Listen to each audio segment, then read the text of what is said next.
actually project live webcast through this device. It gives a virtual set. Yeah. Wow. So different presentations and meetings will take place here as well. Wow. And then got the TVs up so they can do hybrid events and teleconference in. Very beautiful. Yeah. I never knew until today. I think I was doing a quick research and I realized, United States, okay, now I understand. I really understood everything there.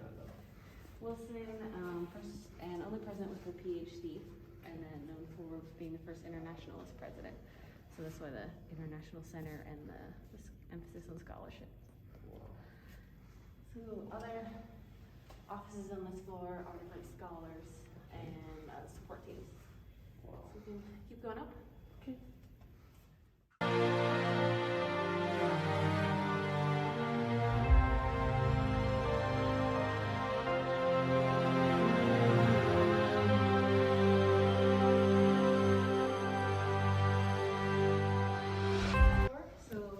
Offices are up here. Okay. Our somewhat new studio, Ambassador Mark Green, offices here. We also have our external relations and media team. Some of their offices are here. The Kennan Institute, which focuses on Russia, is housed up here, as well as the Science, Technology, and Innovation program. Wow. So they work here. We've got I just love this. Attention to the W's, even in the wall. Wow. Yeah, that's location sunshine. That's the, Well, for lack of a better name, VIP elevator. Okay. So sometimes we'll have guests who don't want to come in the public elevator, maybe the head of government or a minister, so they get to their own private entrance.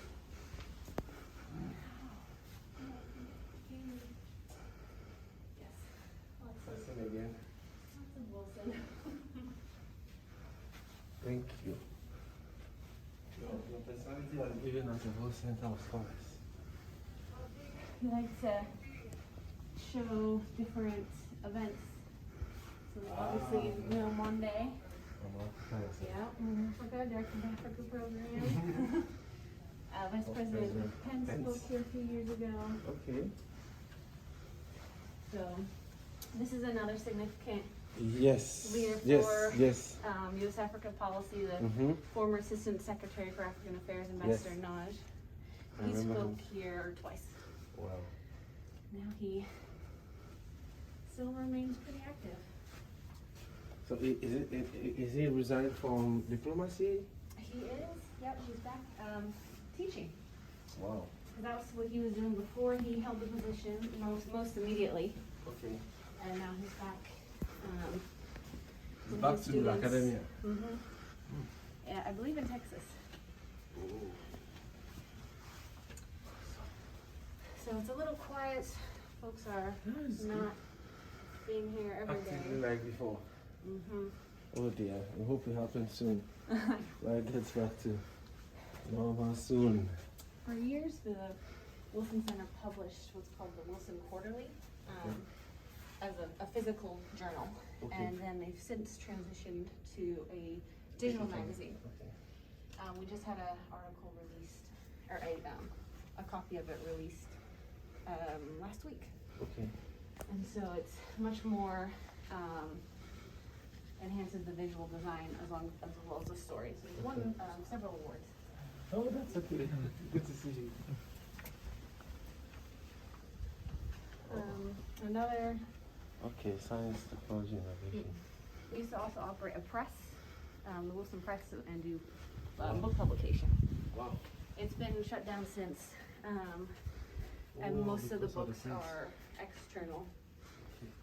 Partially because more of digital media, or shorter form. So there wasn't this high demand for the press. I think one of the areas that YALI TV has a strong interest is in technology and digital media. Because of the gap of information, in Africa, I think it's quite essential that we devise systems beyond the traditional media to get information to people. Because apart from the fact that we have a keen interest in education, critical information is also very needed at this time for Africa to really catch up with the rest of the world.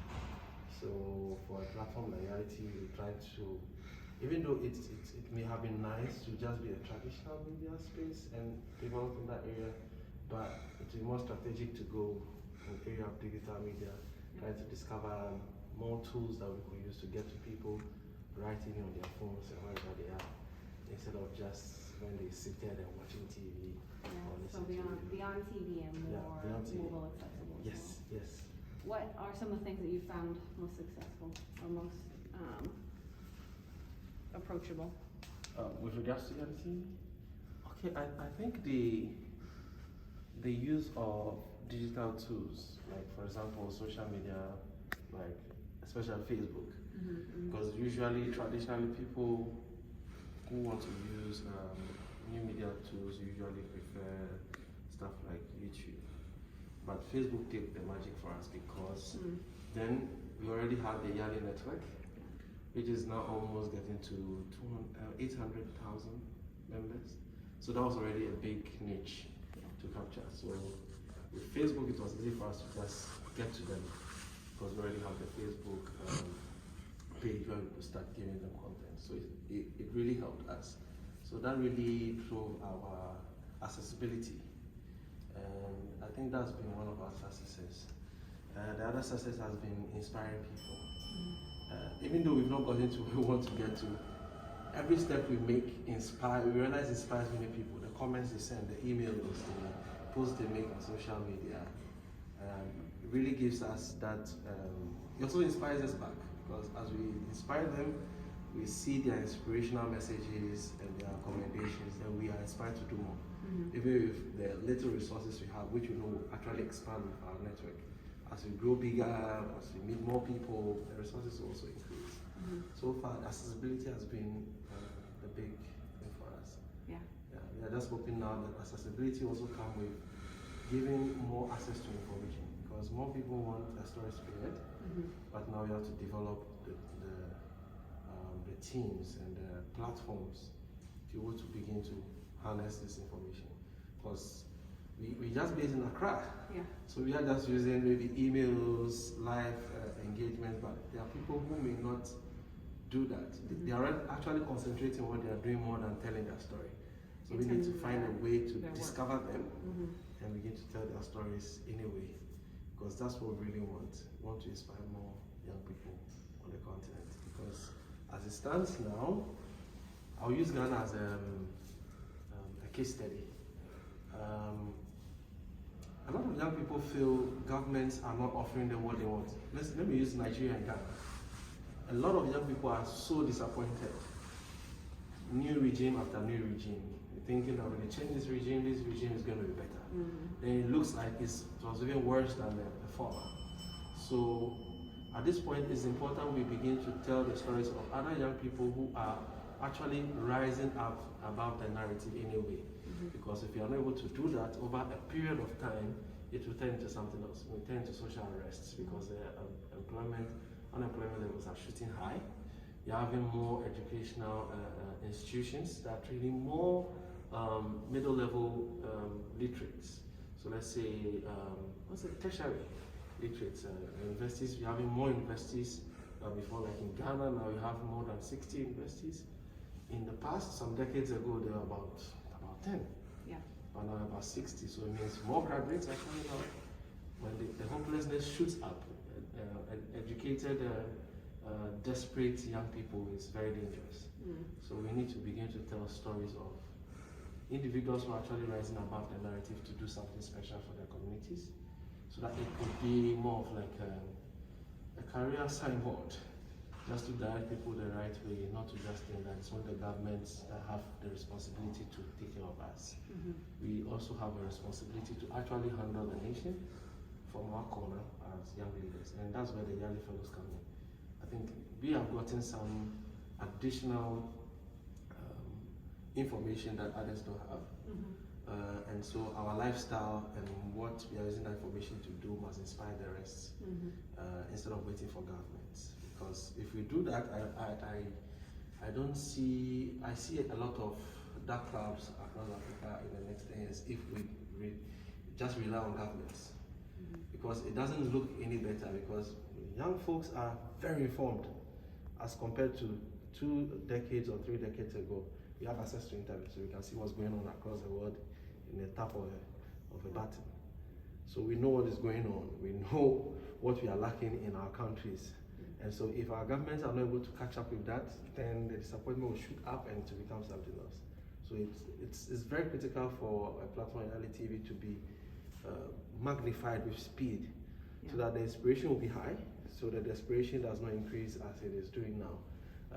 I'm hoping that there will be some research to find out these desperation levels, to really tell the story of how critical it is now for young Africans to be inspired beyond what we see in our governance, especially because, I mean, being in the US over the past 2 days, I mean, you get to realize at least there are systems. So even if the leadership is not exactly what the people want, there's a system that is working anyway. It may only have to do with a policy there or here, but the system in general is working.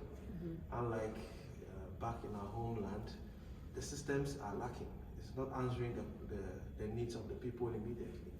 So I think the critical part for us now is to how to multiply our effect beyond just where we are in Accra, but through our many correspondents. I think now we have about 119, but we've stopped taking in new ones because we want to really understand how we can work with them. They have desires to actually have, they want tools just like what we have, that everywhere they are, they can report to us. But we are still growing, we still need to get those resources for them. And so we don't want them to also become desperate because we are not giving them what they want. So we want to just hold on to that until we understand the system, how we report stories from every community that we have correspondence, how do they send it to us without having to use their own resources on our behalf, and how do we begin to broadcast these easily and with speed. So yeah, basically these are our learning points as YALI TV. It's an inspiring mission. Very, very. Yeah. And providing, like you're saying, an alternative, not just 2 points of view between how government is doing or perceived to be doing versus frustration. Yes. Yeah. Seeing what are young people doing, what are they achieving, how can it also be done, what are their methods and pathways, and what support is available. Yes. Yeah. I think that's basically it. So I believe that once the stories go out and magnified, as I say, or amplified, it begins to make us see our efforts as young people towards nation building differently. Not just looking for jobs or just waiting for government to spoon feed us, but we actually take up the development of our countries on our own. Begin to do what we have to do in the light of the policies and standards that exist. I'm very sure the next 10 years, 2030, with the SDGs being a guiding map, I'm very sure we'll be able to do a lot. I believe in the young Africans' vision, compassion, and then also the drive. I mean, every young African, 1 out of 10, that's 1 out of 10, maybe 7 or 8 out of 10 young Africans believe they can do something by themselves, because the governments are not going to do anything anyway. I mean, if we have to talk to 10 young Africans, there may be one who may say, yes, the government is doing something because of maybe where they are positioned. But in general, they are going to be very desperate, especially in Ghana. I keep using Ghana and Nigeria because of our proximity and how easily we meet ourselves. I don't want to talk about Cameroon because I don't know what they'll say. Our friends there also, they are not too happy anyway. So I think it's a good time for us to exist. And I see that one of the key things that we need to do as YALI TV will be to strike the right partnerships, to grow our networks, to get all that we need to get to do what we have to do for the benefit of the young African of our time. I think that's our major responsibility now, because people are looking up to us. I can share tons of messages. People are really looking up to us. I don't know how we got there, but people are really looking up to us as a platform for that inspiration they need for the next level of what they have to do. And we are very privileged to be in that position anyway.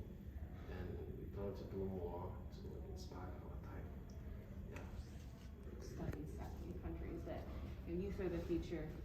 Talk about demographics, policymakers, academics, NGOs. Everyone assents to that, but then making it real. How does that actually affect where your funding goes? How does that actually affect the policy? And putting the power of storytelling, which is what YALI TV represents, and putting legs and feet to those individuals, not just the youth as a broad term, but actually putting faces and names and stories and lives to that is critical. Yes, exactly. Because for people it becomes a cliche if they don't actually see people. And for me that's what actually inspired us, because when I met other young Africans I was like, wow. I thought I was on an island at a point, because everybody was just looking at going to a good school, getting a good job, getting some good money, get some good property, make mama, papa, everybody happy. But when I joined YALI, I realized, wow, things are really happening and people are doing stuff, tremendous stuff. So the best will be to amplify what they are doing before we have mass desperation, which is what we don't want. Everybody loses. The government partners lose. The people lose. Everybody loses, because there's a lot of investment that has been made over the decades to build the institutions and systems that exist today. If we lose them to acts of desperation, then the world goes back again. Even though it may not affect people directly, but it affects the global economy one way or the other. So that's our contribution to globalization in one way or the other. Yeah. Head down. Anyway, yeah. Be careful. Yeah. You have the other So you talked about the diaspora. Scholars coming, they work up in this library, and they're all focused on different aspects of peace building and peace building policy. So some of them are looking at policy options for farmer-herder conflicts in West Africa. Some of them are looking at what are policy responses and impacts on peace, water governance in the Horn of Africa. So it's a whole range of things. That's just two of them. They'll be here, connect the research. They have meetings, they have an event, and then the goal is that they are able to bring their expertise, knowledge, context coming from particularly their countries and their organizations to U.S. policymakers. So bridging the gap that often exists between making policy toward Africa, being informed by actual African voices and expertise. That's the goal of this study. You asked a very interesting question. I interrupted you on diaspora. Yes, I wanted you to finish, yes. The role of diaspora.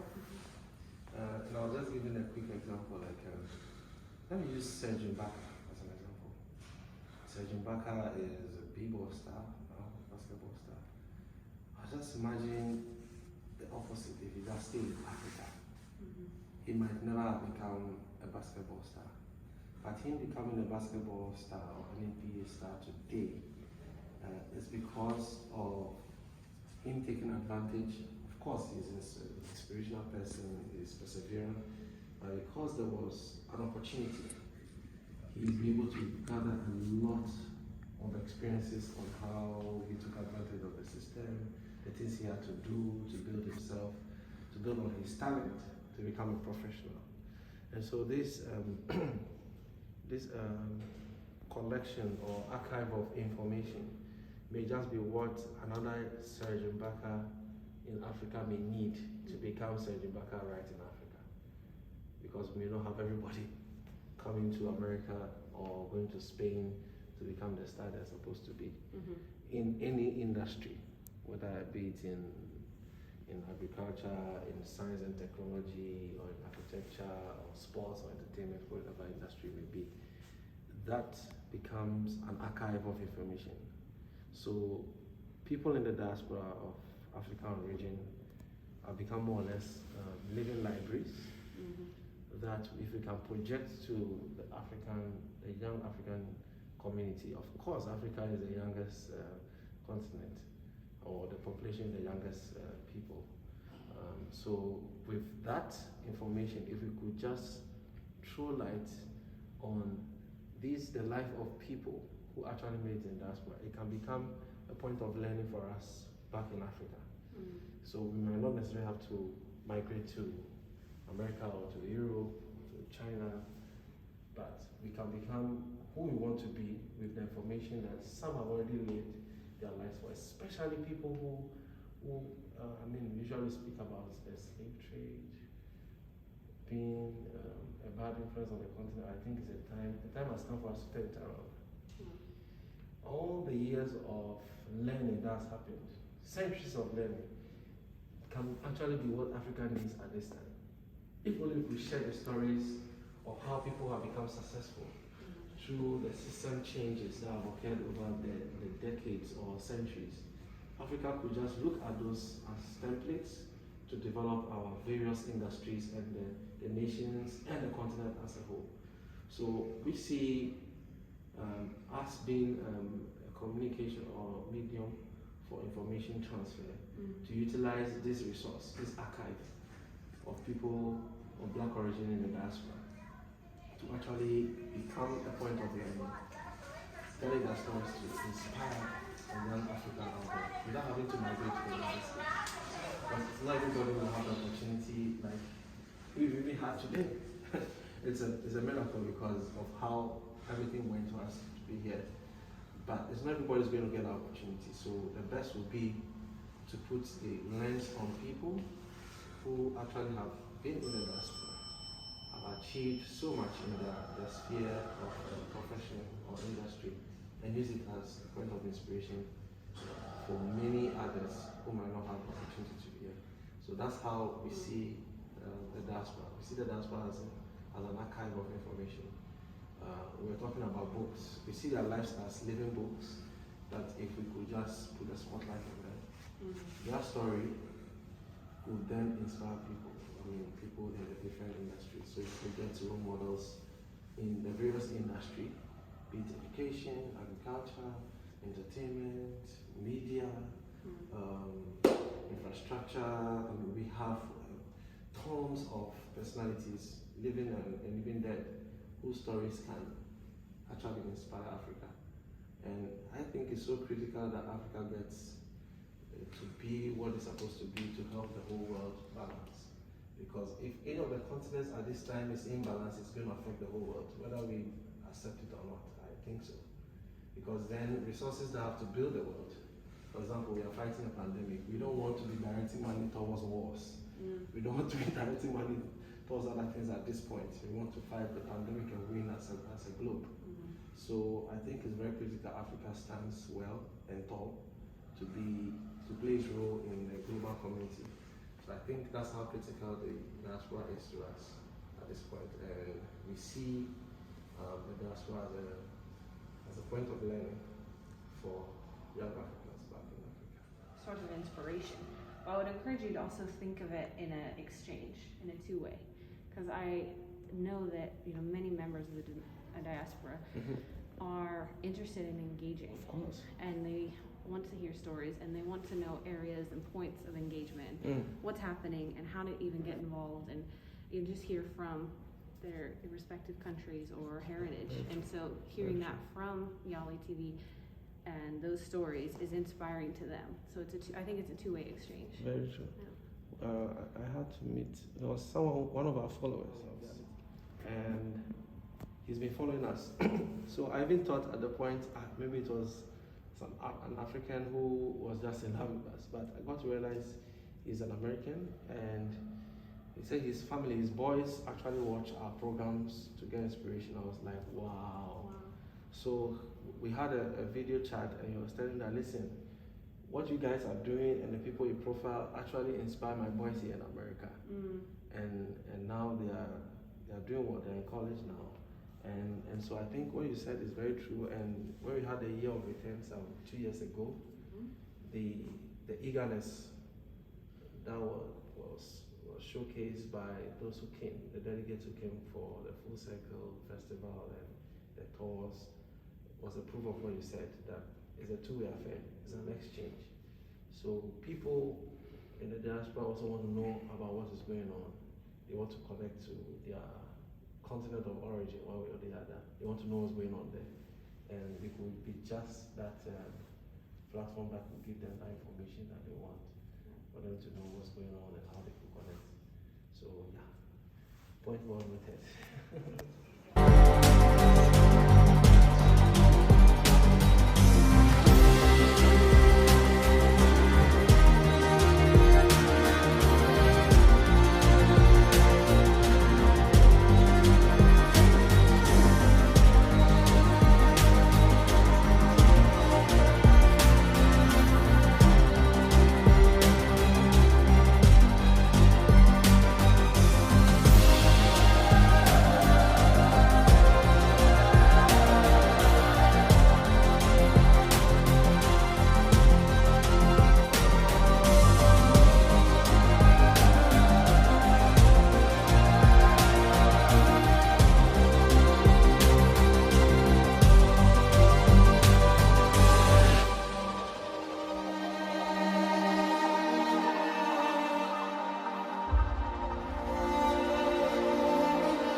Are there, you have to go through the process. You don't jump the process because of who you are.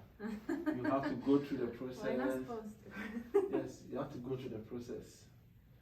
I mean, even if there's protocol or emergency, you still have a certain process to go through. There's a protocol. You know, so that's what makes United States. The infrastructure and the systems, and of course the people, and the people, their mindset. So I was telling Eric that for me, that was one of the take homes for me. If we could give a lot of attention to systems, infrastructure, that changes a lot of things. It changes a lot of things.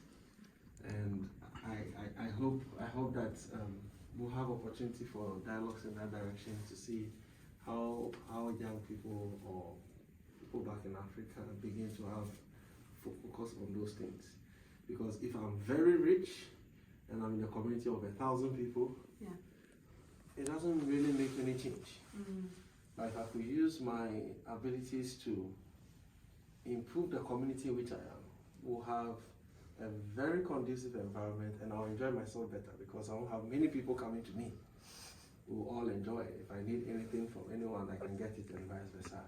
But if it becomes a one-way traffic, then that's why I have to build tall walls, get a lot of security men, and a lot of big guns just to protect myself from other people who are lucky.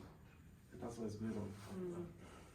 This alone is an investment that, I mean, look at, we have institutions in one place. It makes it easy for coercion of policy and all that.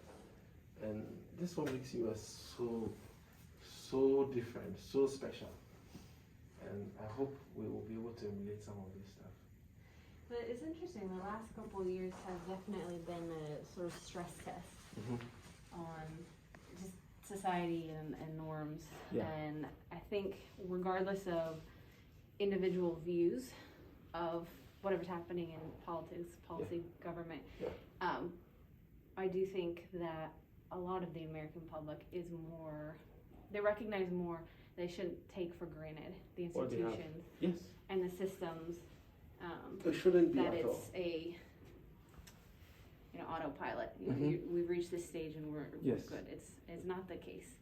It's a trajectory, governance, democracy, and it needs constant work and input and dialogue and compromise, and regardless of where you stand on any variety of views. I think. I like the and I compromise hope aspect. that's something that people have taken pictures in the last few years and want to engage more. Mhm.